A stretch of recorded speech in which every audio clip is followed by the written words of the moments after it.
Pourquoi on se blesse? Peut-on continuer à s'entraîner? Il y a toujours une explication logique à nos blessures et douleurs. Ces derniers temps, je multiplie les blessures et douleurs que je n'arrive pas à expliquer. Je poursuis mes entraînements, mais je me demande pourquoi ces petites blessures s'enchaînent. Si tu te poses les mêmes questions, cette vidéo est faite pour toi. Yo, salut, c'est Lucy Paul Fit et aujourd'hui je vais vous parler d'un sujet que vous avez choisi sur Instagram.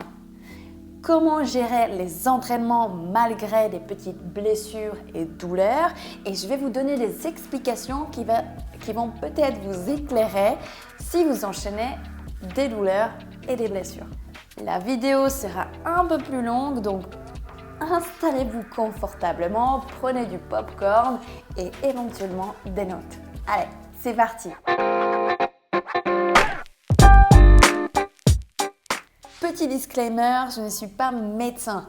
Je suis experte dans le sport, diplômée d'État, avec des années d'expérience en pole dance et musculation.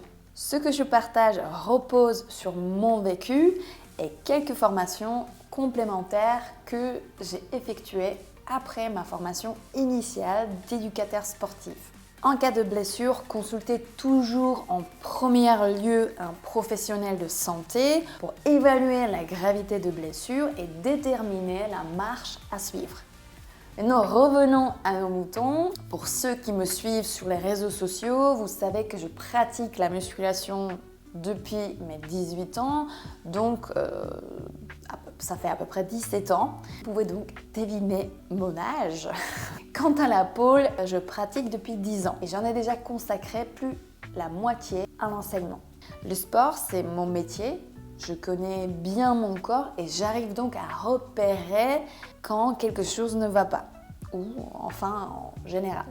Au cours de ce parcours, il m'est arrivé d'avoir quelques petites blessures et douleurs. Par exemple, à mes débuts en pole dance, j'ai subi une élongation des ischio-jambiers parce qu'on m'a forcé dans un écart et j'ai traîné cette blessure quand même pendant 2 ans. J'ai eu aussi des douleurs au poignet. Je me suis cassé un gros orteil. Plus tard, j'ai eu un gros œdème au genou juste avant une autre compétition qui était plus impressionnant que douloureux. Et il y a 2 ans, j'ai eu une entorse au genou que je me suis fait à la pole, qui était probablement la blessure la plus marquante pour moi.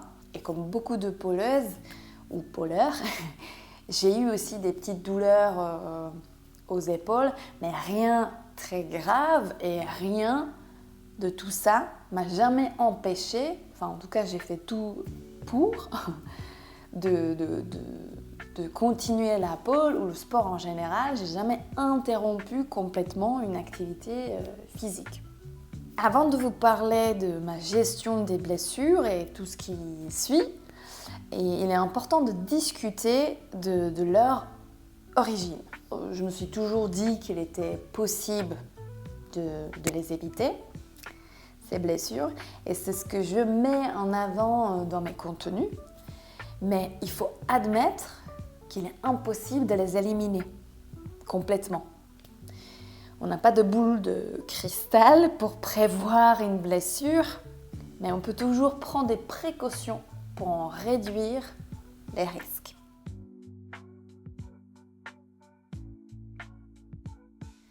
Il existe aujourd'hui des stratégies éprouvées pour atténuer les risques de blessures en pole dance ou dans n'importe quel sport. La première, c'est l'acceptation. C'est-à-dire on accepte qu'il y a toujours un risque, on est prêt à gérer les conséquences si elles surviennent. On a une stratégie de l'évitement qui consiste à ne pas tenter des figures pour lesquelles nous ne sommes pas prêts en attendant que notre corps soit suffisamment préparé. Par exemple, je ne vais pas tenter l'Aïcha tant que je ne maîtrise pas bien mon caterpillar ou je ne suis pas stable ou à l'aise en position inversée. La meilleure stratégie reste la réduction des risques. Et ça veut dire, cela passe par une technique appropriée, un bon matériel, donc comme la barre solide et sécurisée, une progression dans la charge de travail et l'utilisation de méthodes adaptées. Malgré tout, les blessures peuvent survenir, mais en réduisant leur fréquence et gravité, on limite l'impact sur le corps.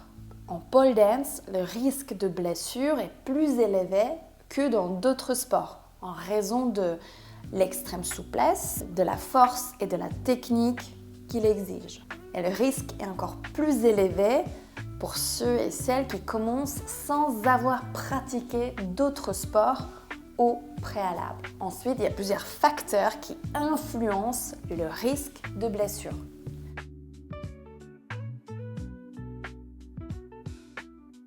Donc nous avons la technique, surentraînement, antécédent de blessure, sommeil, changement soudain de charge, expérience sportive, stress et humeur, facteurs psychosociaux, nutrition. Donc si on en parle un tout petit peu plus en détail concernant la technique, plutôt que de juger une technique bonne ou mauvaise, parce qu'on peut avoir une bonne technique et on peut quand même se blesser, et on peut avoir aussi une mauvaise technique et ne jamais se blesser.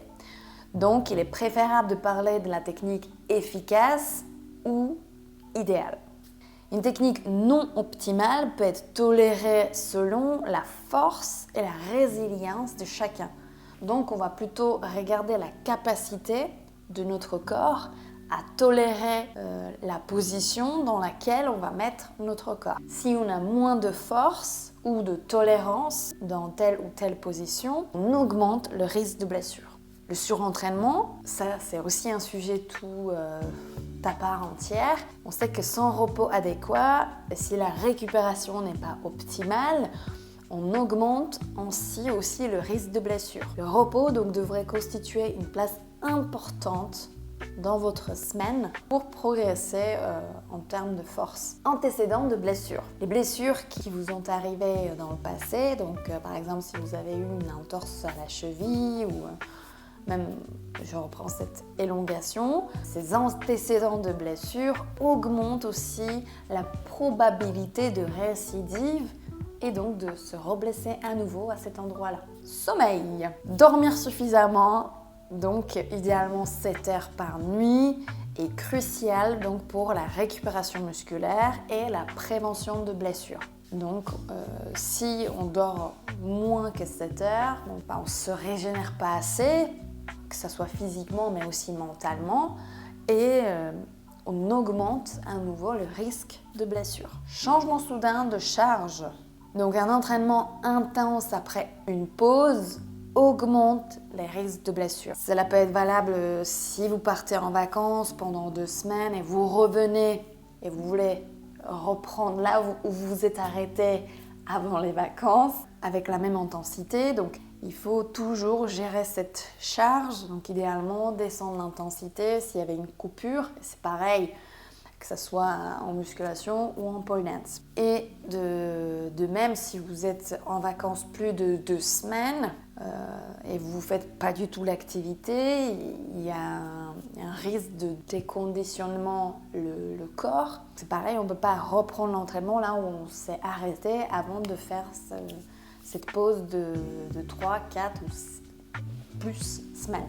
Expérience sportive passée. Les personnes ayant pratiqué un sport similaire plus jeune, donc ça peut être gymnastique, la danse ou l'escalade ou je sais pas quoi, ont souvent une meilleure maîtrise corporelle, c'est pas facile à dire, ce qui diminue le risque de blessure. Le stress et l'humour. Un stress élevé affecte la résilience physique. Cela peut réduire les performances et augmente le risque de blessure. Donc c'est bien aussi consulter un professionnel de santé pour aussi gérer en fait tout ce qui est le stress mental. Facteurs psychosociaux. Donc ici on parle de tout ce qui est la consommation de tabac, d'alcool, ou des drogues ou d'autres substances. Ça peut être aussi des difficultés économiques et similaires qui augmentent également le risque de blessure. Et pour finir, nous avons la nutrition. Donc une alimentation équilibrée et une bonne hydratation avant, pendant et après l'entraînement sont essentielles. C'est votre carburant. C'est comme dans la voiture, si vous ne lui donnez pas suffisamment de carburant, au bout d'un moment, il va tomber en panne. Et malheureusement, la sous-alimentation est un facteur de risque important dans la communauté de pole dance. Donc voilà, ça c'était des facteurs dont il fallait parler avant, faire le point peut-être sur votre situation. Maintenant, donc, pour vous parler enfin de la gestion des blessures et des douleurs liées à l'entraînement.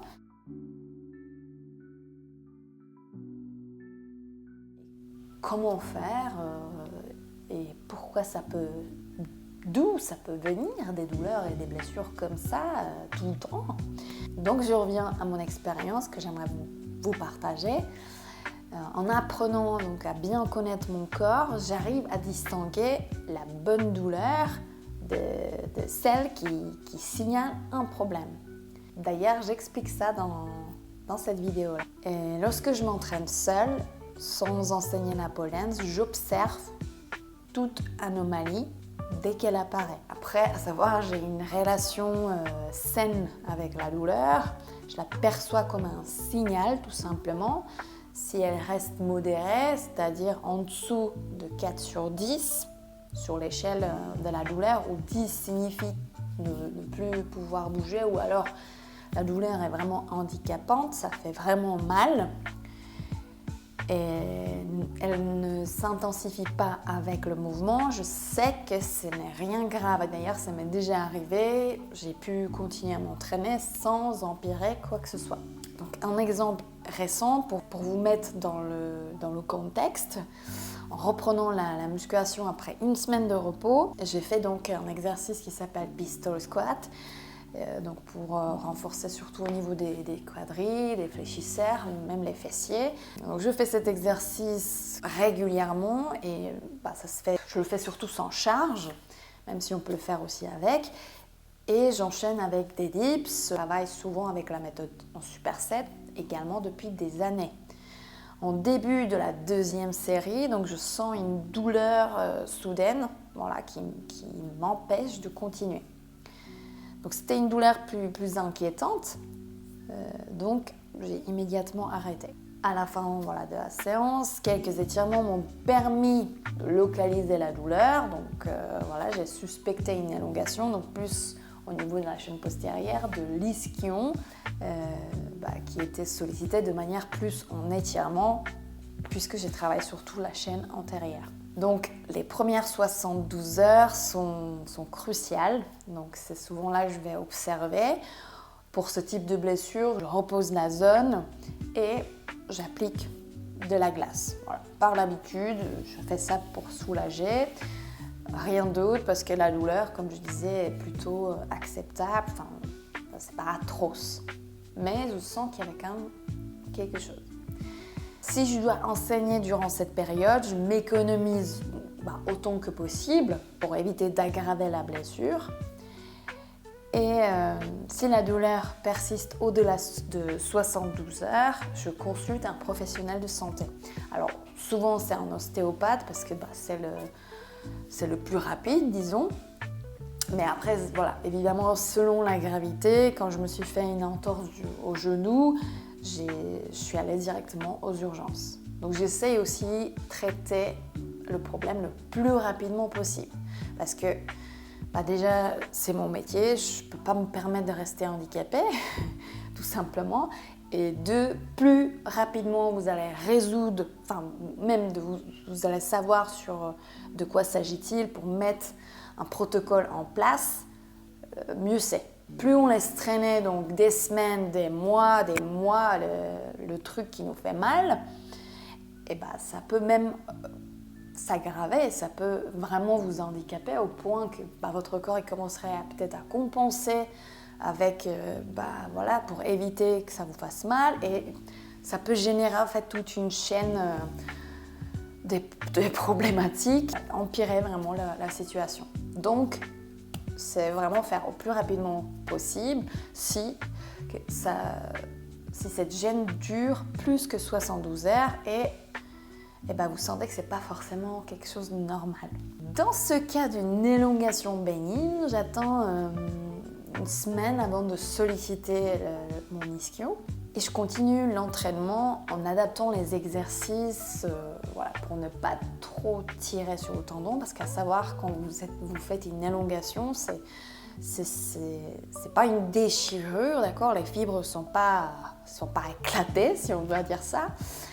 Mais il y a un protocole de rester au repos, donc au moins 7 à 10 jours. Et après, la guérison, généralement, elle se fait sur une vingtaine de jours. En règle générale, bien sûr, après, ça dépend où vous faites l'élongation. En cas d'ischio, ça peut être très long parce qu'on sollicite des ischios presque tous les jours, rien qu'en étant assis, en marchant, donc ça peut prendre plus de temps. Mais un protocole de mise au repos et après, aussitôt,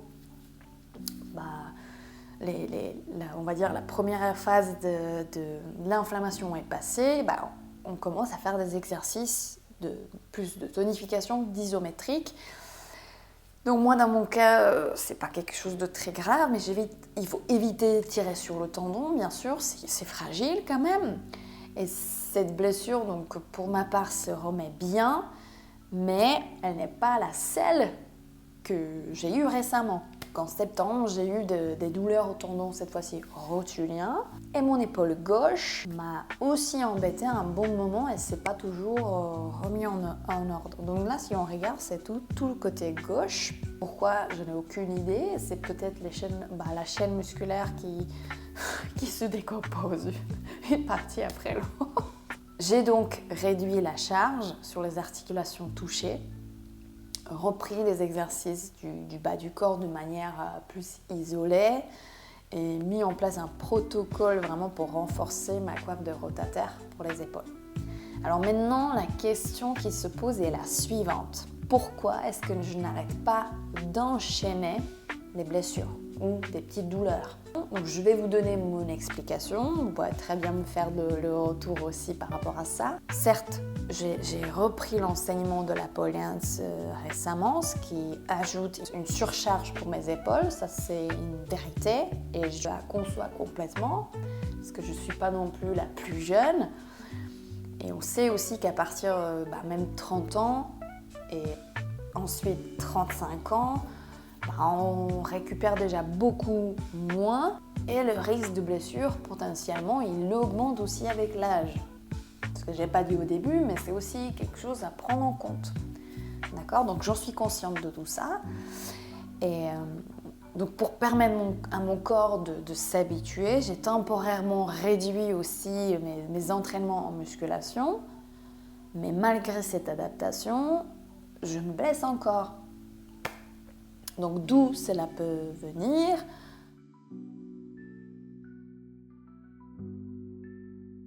Prenons donc en compte les facteurs évoqués précédemment en reprenant du coup ma situation. Donc si je reprends la technique, il n'y avait rien de nouveau, que ce soit en musculation, j'ai pas commencé un nouveau exercice que j'ai jamais fait, et en pole dance, j'ai fait pratiquement que des révisions, tout ce que j'ai déjà vu. Mais je pense que techniquement, j'étais pas à l'ouest. Sur entraînement. Donc comme je disais, mes derniers entraînements se sont faits en étant bien reposée et j'ai réduit l'intensité. Donc je ne pense pas que c'est un surentraînement, étant donné que j'ai déjà frôlé le surentraînement plusieurs fois. Je sais à quoi ça peut ressembler et je ne pense pas que c'est le cas maintenant. Antécédent des blessures. Alors, j'ai déjà eu cette blessure il y a 10 ans au niveau ischion gauche, donc le même côté en plus. J'ai fait tout pour le renforcer, mais bon, cet antécédent, il est quand même là, donc c'est un facteur que j'ai pas pris forcément en compte. Et voilà, la récidive.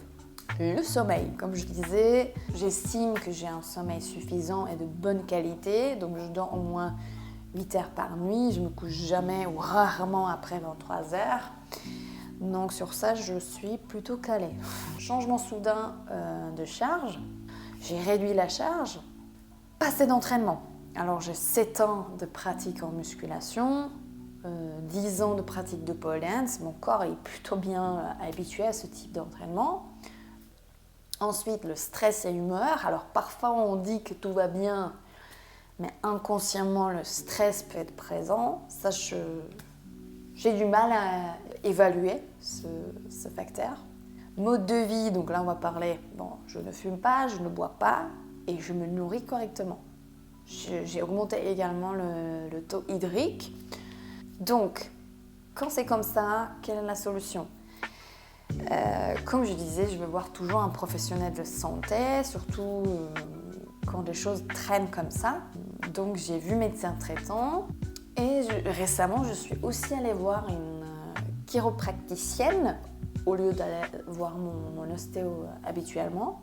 Et vous savez, ils travaillent un peu comme les ostéos de toute façon, mais avec un accent supplémentaire sur le système nerveux. J'ai pris conscience de quelque chose d'important, le système nerveux. Pourtant, je me suis formée récemment sur ce sujet. Il joue un rôle crucial, non seulement dans nos entraînements, ou même la souplesse, il peut fortement impacter notre souplesse quand on la travaille, mais aussi dans notre vie quotidienne. Être constamment en état de stress, donc en mode sympathique, maintient le corps en alerte permanente. On est d'accord ? Et épuise tout notre organisme. Le stress qui vient de l'entraînement ou de la vie quotidienne peut justement se traduire par des douleurs physiques, car le corps finit par se verrouiller quelque part pour se protéger. Entre les séances de sport, les cours de pole dance, la gestion de projets ou je sais pas, la vie de famille, les enfants, on peut facilement se retrouver mentalement et physiquement épuisé. Et le stress peut alors devenir un facteur majeur influençant nos entraînements. Donc vous avez compris, pour conclure, bien qu'on ne puisse pas éviter toutes les blessures, il est possible de prendre des précautions et de continuer à s'entraîner en s'adaptant simplement lorsque celles-ci surviennent. Parfois, ces blessures nous rappellent aussi qu'il est important de faire une pause, de se ressourcer et de déconnecter, que ce soit des entraînements, du travail, de nos projets, ou même parfois de notre famille. Oui, être seul, avec même parfois juste sa respiration est aussi essentiel pour notre santé. Si c'est que 10 minutes par jour. Prenez-le en compte, le système nerveux, c'est vraiment... c'est celui en fait qui va orchestrer comment tout va se dérouler en fait finalement, que ce soit les entraînements ou la vie quotidienne. Merci d'être resté jusqu'au bout. J'espère que cette vidéo vous a éclairé si vous êtes dans la situation similaire à la mienne. Et n'hésitez pas à me faire des retours si vous le souhaitez. Prenez soin de vous et à bientôt.